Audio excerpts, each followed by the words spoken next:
আসসালামু আলাইকুম। দেখুন আমার কাছে একটা কয়েন আছে। এটা ১৫০ টাকার কয়েন। এটা অনেক পুরাতন পয়সা, যেটা আমাদের বাক্সের মধ্যে ঢোকানো ছিল। অনেক পুরাতন আমার দাদিমায়ের আম রাখা এই পয়সাটা।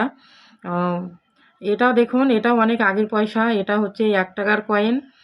এখন কিন্তু এই পয়সাগুলো দেখা যাচ্ছে না। কিন্তু আমাদের বাড়িতে এগুলো দেখা যাচ্ছে। আমরা অনেক যত্ন করে রেখেছি। আমার দাদিমা রেখেছিলেন, আমার আব্বাও রেখেছিলেন এবং আমরাও এগুলো রাখছি। আরও অনেক পয়সা আছে, দেখুন এগুলো অনেক পয়সা আছে। আরও ঘরে পয়সা রাখা আছে। অম আপনাদেরকে বলতে চাই যে এরকম যদি কোনো পয়সা আপনাদের ঘরে থেকে থাকে, তাহলে এগুলো আপনারা আম এলোপাথারি কোথাও ফেলে রাখবেন না। ঘরে যত্ন করে রাখবেন। কারণ কখন কোন মুহূর্তে কোন জিনিসটা প্রয়োজন হয় কেউ বলতে পারবে না। আমিও পারব না, আপনারাও পারবেন না। তাই ইউটিউবে আপনাদেরকে বলছি, আপনারা যত্ন করে রাখবেন। ওহ মা! আমার গলাটা পিপাসায় শুকিয়ে গেছে।